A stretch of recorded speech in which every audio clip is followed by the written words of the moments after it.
apa kabar semuanya? Kembali lagi bersama saya Neti.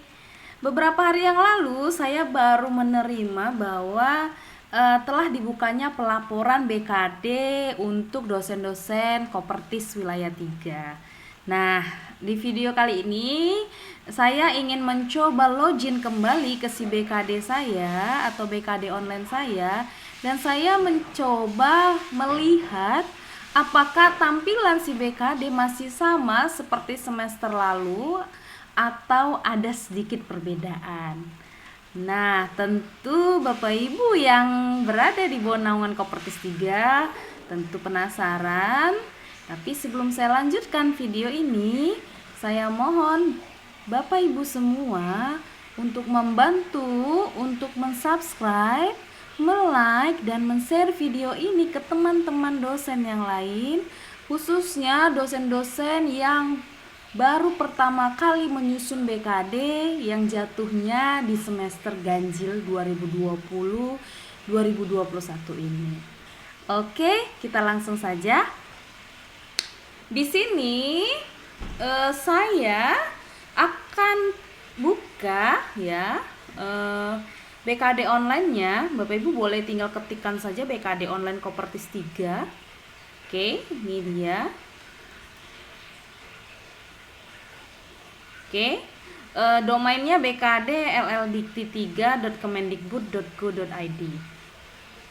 Nah, ini dia Bapak Ibu, nanti tampilannya seperti ini. Sepertinya tampilannya sama saja ya, seperti semester lalu. Nah, saya akan login menggunakan username dan password saya. Oke. Untuk Bapak Ibu yang baru pertama kali pelaporan BKD, tentu Bapak Ibu username sama password itu sama-sama NIDN kita. Jadi saya sarankan nanti ketika login Bapak Ibu harus mengubah dulu passwordnya supaya tidak sembarangan ya bisa masuk atau login ke akun kita ini. Oke, saya akan login atau masuk.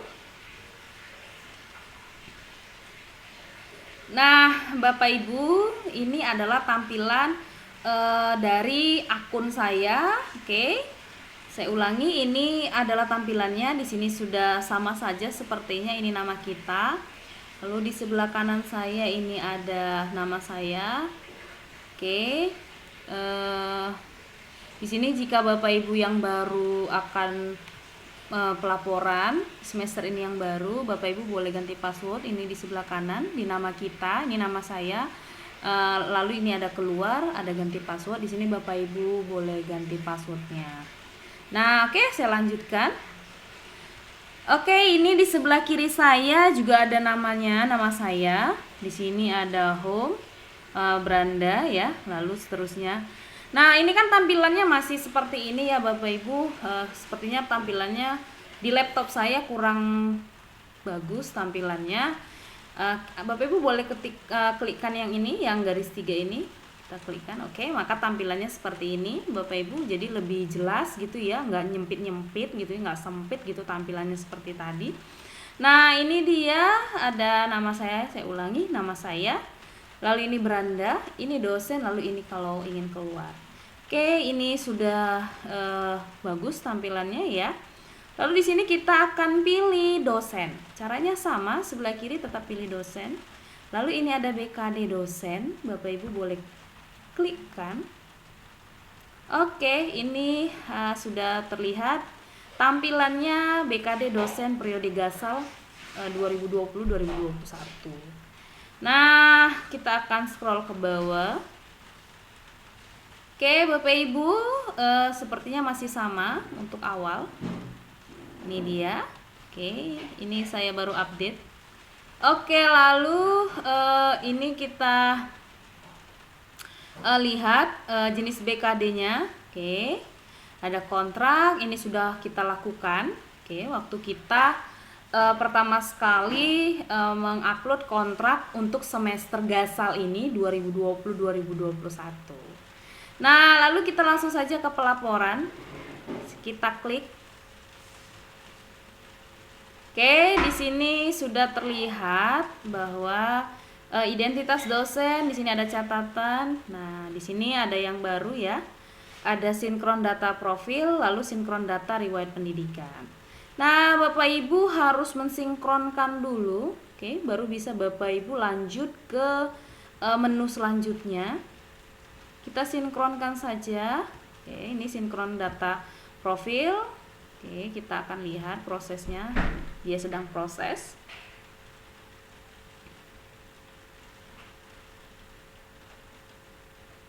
Oke. Lalu saya akan sinkronkan juga data riwayat pendidikan. Ini semua data ditarik dari PD Dikti Bapak Ibu. Oleh karenanya di video-video saya sebelumnya juga saya sudah sering sekali mengatakan bahwa Bapak Ibu harus memperhatikan PD Dikti Bapak Ibu.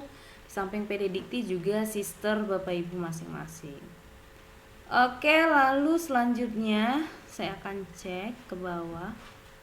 Nah, ini karena saya sudah pernah pelaporan di semester genap yang lalu, otomatis hanya semua sudah terisi ya Bapak Ibu. Jadi yang ini yang tidak aktif ini tentu ini sudah ditarik dari PD Dikti kita. Oke, itu tidak bisa dia ubah-ubah. Kalau Bapak Ibu ingin merubah, tentu Bapak Ibu harus mengubah sister dulu. Lalu harus pelaporan dulu ke PD Diktinya melalui administrator yang bertugas di perguruan tinggi Bapak Ibu masing-masing. Oke, ini dia. Nanti ini statusnya boleh diklik. Nih Bapak Ibu, kalau memang dosen dengan tugas tambahan seperti saya, kebetulan saya adalah Kaprodi Manajemen, otomatis saya pilih dosen dengan tugas tambahan. Kalau Bapak Ibu dosen biasa, Bapak Ibu silakan pilih dosen biasa. Kalau profesor seperti itu juga, lektor kepala dan seterusnya, Bapak Ibu boleh tinggal pilih saja, Bapak Ibu klikkan. Oke, ini yang fakultasnya ekonomi. Kalau saya ekonomi, Bapak Ibu boleh isi sendiri fakultas apa. Oke, lalu setelah itu nih ini ada tempat tanggal lahir, ini sudah terisi karena ditarik langsung dari PD Dikti. Ini pendidikan, Bapak Ibu nanti boleh tinggal pilih S1, Bapak Ibu isikan, S2 diisi juga. Lalu pendidikan S3 jika Bapak Ibu sudah S3, ilmu yang ditekuni apa, Bapak Ibu tinggal ketikkan saja di sini. Kalau saya manajemen, maka saya ketikkan manajemen. Oke, lalu ini nomor HP yang sudah terupdate dari sister, NPWP juga begitu, nomor KTP juga. Nah, ini adalah kajur atau kaprodi atau kadepnya. Nah, Bapak Ibu boleh tuliskan nama saja dan gelarnya, maka nanti dia akan keluar sendiri ya, akan terlihat sendiri kaprodinya. Nah, oke, setelah Bapak isi kajur, kaprodi atau kadepnya, maka Bapak Ibu boleh update data untuk cetak laporan. Seperti yang saya ingatkan tadi di awal, kita tidak bisa lanjut ke menu selanjutnya kalau Bapak Ibu tidak melakukan update biodata dulu, update identitas dulu. Lalu kita oke kan? Nah, Bapak Ibu, kita langsung saja ke menu selanjutnya yaitu asesor. Oke, saya klik asesor. Nah, di sini sepertinya sama saja. Nah, ini Bapak Ibu boleh milih asesor yang akan menjadi asesor Bapak Ibu semua. Asesor pertama Bapak Ibu boleh pilih, Bapak Ibu tinggal ketikkan saja di sini. Oke, namanya siapa? Itu ya. Nama asesornya ini saya sebelum terisi ya. Oke, saya akan coba isi. Nih, oke, itu asesor pertama. Sama seperti semester lalu Bapak Ibu, bahwa asesor kita hendaknya asesor yang serumpun dengan kita. Nah, di sini saya sudah isi asesor pertama dan asesor kedua. Setelah kita isi, langsung kita klik update. Oke, ini datanya sudah berhasil. Nah, lalu kita lanjut ke bidang A. Oke, ini adalah tampilan dari bidang A. Setelah saya klik, ini ada unsur-unsur yang dinilai. Nah, ini sepertinya masih sama saja. Bapak Ibu boleh memilih ya nanti ya. Oke, saya akan pilih yang pelaksanaan pendidikan. Melaksanakan perkuliahan atau tutorial. Ini kita akan pilih. Kita klik yang ada lambang kaca pembesar. Oke, ini bidang A, ini tampilannya. Nah, jumlah SKS kinerja. Oke. Di sini klik tombol di bawah ini untuk menampilkan data pengajaran periode Gasal 2020-2021. Ini Bapak Ibu boleh klik. Ini saya sudah ada karena saya sudah login sebelumnya. Saya akan klik tampil data.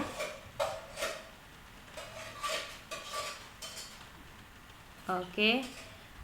Ini sudah kita cek ke bawah. Nah, ini data pengajaran saya periode Gasal 2020-2021. Oke, nah ini sudah ada.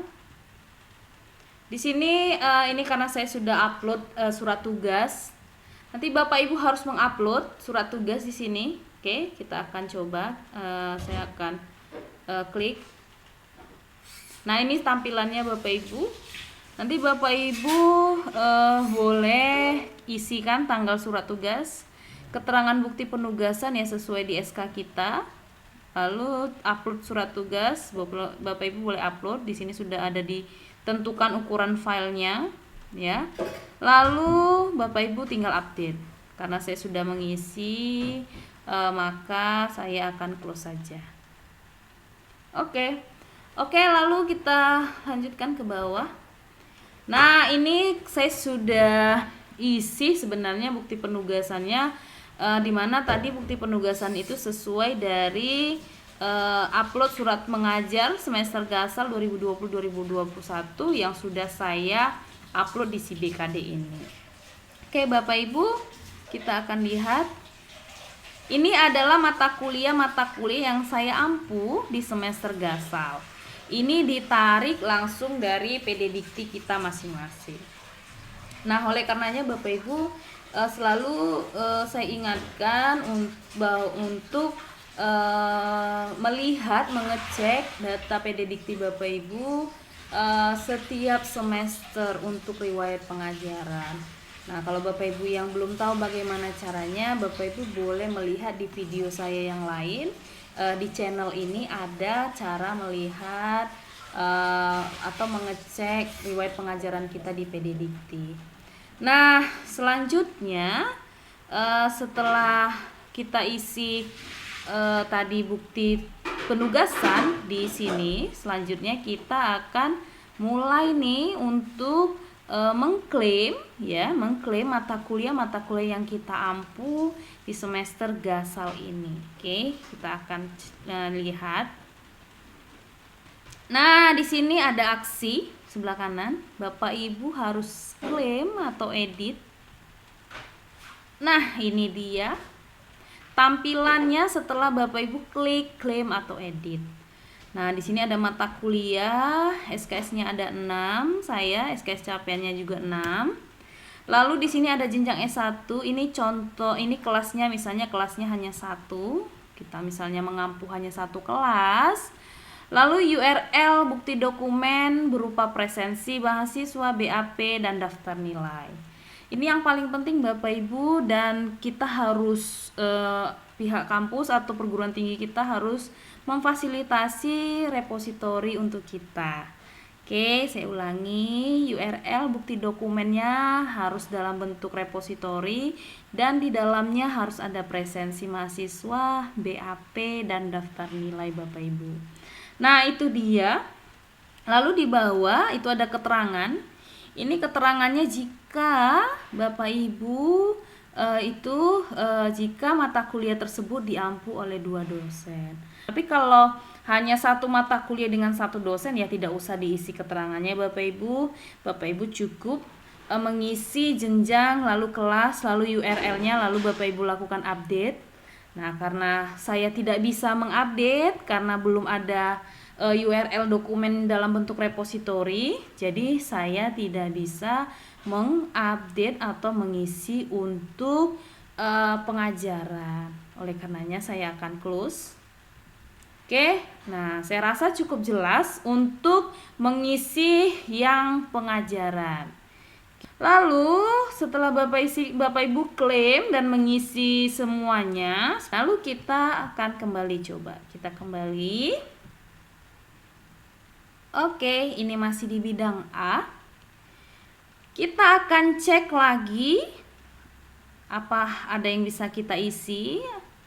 Oke, Bapak Ibu boleh tinggal memilih dan mengisi saja, sama caranya. Jika ada, tinggal pilih sebelah kanan nih yang lingkaran biru dengan ada seperti kaca pembesar. Oke, ini pembimbingan pendamping. Lalu seterusnya, karena saya adalah dosen dengan tugas tambahan, maka saya akan mengisi yang poin J, menduduki jabatan pimpinan perguruan tinggi. Oke, ini dia. Saya akan coba kita pilih, karena saya adalah universitas gitu ya Bapak Ibu, maka saya akan pilih nomor 6. Oke, saya akan pilih nomor 6.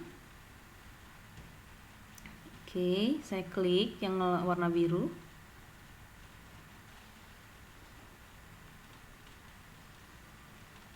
Nah, ini jumlah SKS kinerjanya. Saya akan tambah. Oke, uraiannya apa? Oke, nanti kita akan isi uraiannya apa sesuai SK-nya. Saya belum isi. Lalu tanggal SK-nya nanti kita cek di tanggal SK kita. Lalu choose filenya, Bapak Ibu tinggal upload saja berkas SK pengangkatan. Oke, lalu kita akan save. Karena saya belum isi, maka saya akan close dulu. Nah, seperti itu kira-kira ya Bapak Ibu untuk yang bidang A yang menduduki jabatan pimpinan. Nah, kita akan kembali lagi. Nah, selanjutnya kita cek yang bidang B. Apakah bidang B juga ada perbedaan dengan semester lalu? Oke, ini dia bidang B. Saya contohkan, misalnya Bapak Ibu sudah menulis di jurnal nasional terakreditasi. Ini saya sudah isi sepertinya. Saya sudah isi. Ini dia. Jumlah SKS kinerjanya ini sudah saya isi Bapak Ibu. Oke, Bapak Ibu nanti boleh tinggal klikkan tambah kalau memang Bapak Ibu mau tambah. Nah, Bapak Ibu ini adalah bidang B. Selanjutnya Bapak Ibu boleh isikan kapan tanggal terbit, SKS kinerja, jumlah penulisnya, penulis keberapa Bapak Ibu semuanya. Lalu keterangan bukti penugasan, apakah dia surat tugas atau kontrak penelitian. Lalu Bapak Ibu boleh tuliskan uraian. Judul penelitiannya adalah ini, apa judul penelitiannya. Lalu di sini ada link publikasi. Oke, ini link publikasi bisa dalam bentuk repository atau link jurnalnya ya, link jurnal yang sudah publish, atau link repository juga boleh jika jurnal Bapak Ibu tidak publish di jurnal luar, tetapi dipublish di repository perguruan tinggi. Juga di sini diperbolehkan. Lalu di sini ada bukti penugasannya, harus diupload surat tugas ya, surat tugas penelitian. Nah, lalu Bapak Ibu boleh tinggal save. Karena saya belum isi, maka saya akan close. Nah, seperti kita lihat bahwa untuk penelitian sepertinya tidak ada perubahan.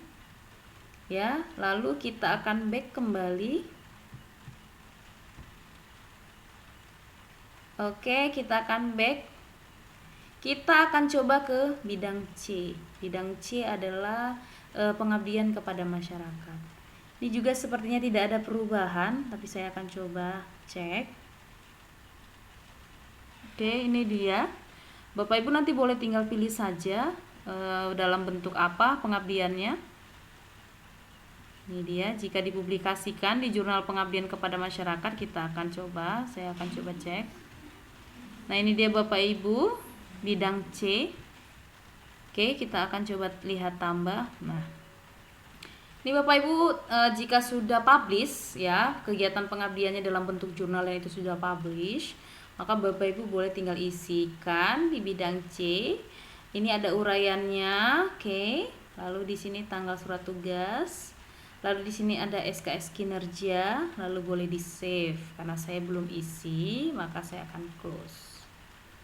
Oke, sepertinya untuk bidang C juga tidak ada perubahan, sama seperti genap. Oke, saya akan back lagi. Lalu kita akan coba cek untuk bidang D, Bapak Ibu. Nah, ini dia bidang D. Sepertinya juga bidang D tidak ada perubahan. Oke, ini dia sama saja. Penunjangnya ada anggota dalam suatu panitia, gitu ya, Bapak Ibu. Lalu ini menjadi anggota panitia, seperti itu kira-kira. Ini ada tingkat nasional sebagai pengurus, anggota, mewakili perguruan tinggi, menjadi anggota delegasi, berperan aktif dalam pertemuan ilmiah, jika internasional. Lalu di sini ada di lingkungan perguruan tinggi. Lalu di sini juga ketika mendapat penghargaan, gitu ya Bapak Ibu ya. Nah, saya contohkan saja jika Bapak Ibu yang paling sering adalah kita pasti berperan aktif dalam pertemuan ilmiah. Saya contohkan yang nasional. Nih, misalnya sebagai anggota, kita klik juga ini yang bulat biru ya, kita klik. Oke, Bapak Ibu, ini tampilan untuk bidang D. Lalu Bapak Ibu boleh klik tambah. Nah, Bapak Ibu tinggal isi uraiannya, pertemuan ilmiahnya di mana, tanggal surat tugasnya, lalu SKS kinerjanya. Ini sepertinya memang 1 atau 0,5. Oke, lalu kita save. Lalu karena saya belum isi, saya akan close. Nah, lalu selanjutnya setelah diisi, kita back lagi. Nah, setelah kita isi seluruh bidang, oke, lalu kita cek persyaratan. Nah, di sini ada persyaratan Bapak Ibu. Oke. Ini sertifikat pendidik, SK jabatan ya, di sini tinggal aksi. Ini karena saya sudah pelaporan sebelumnya, artinya ini bukan pelaporan saya yang pertama. Tapi jika Bapak Ibu pelaporan yang pertama, oke, untuk persyaratan ini harus Bapak Ibu upload. Bapak Ibu bisa melihat di video saya juga sebelumnya dengan judul Mengenal si BKD. Itu adalah video pertama sekali saya mengisi BKD online saya di si BKD ini. Nah, tapi karena ini sudah yang kedua kalinya, artinya persyaratan saya sudah tercatat di si BKD saya, maka saya tidak perlu lagi untuk upload gitu Bapak Ibu ya. Nah, selanjutnya setelah Bapak Ibu persyaratan sudah terpenuhi, maka selanjutnya ada resume. Resume ini Bapak Ibu boleh klik. Nanti akan hasilnya seperti ini. Ini jika Bapak Ibu nanti terlihat, oke. Terlihat Bapak Ibu apakah memenuhi atau tidak. Ini saya tidak memenuhi karena memang masih ada yang belum saya upload ya, SK Kaprodi saya juga belum saya upload. Sepertinya saya harus mengupload pengajaran saya ini masih kosong, kinerjanya kosong gitu ya Bapak Ibu ya. Nah, itu ya Bapak Ibu, setelah nanti ini sudah memenuhi, lalu Bapak Ibu cetak laporan. Setelah Bapak Ibu cetak laporan, lalu Bapak Ibu upload kembali laporan BKD-nya. Nah, setelah Bapak Ibu upload, maka kita sudah selesailah mengisi BKD kita periode Gasal 2020-2021. Semoga video ini juga bermanfaat buat Bapak Ibu semua, Bapak Ibu dosen-dosen dalam pelaporan BKD-nya untuk periode Gasal ini. Sekali lagi saya ucapkan Bapak Ibu terima kasih, dan akhir kata saya mohon untuk mensubscribe video ini, channel ini, dan saya juga mohon untuk men-share video ini ke teman-teman kita yang lain. Terima kasih, sampai jumpa.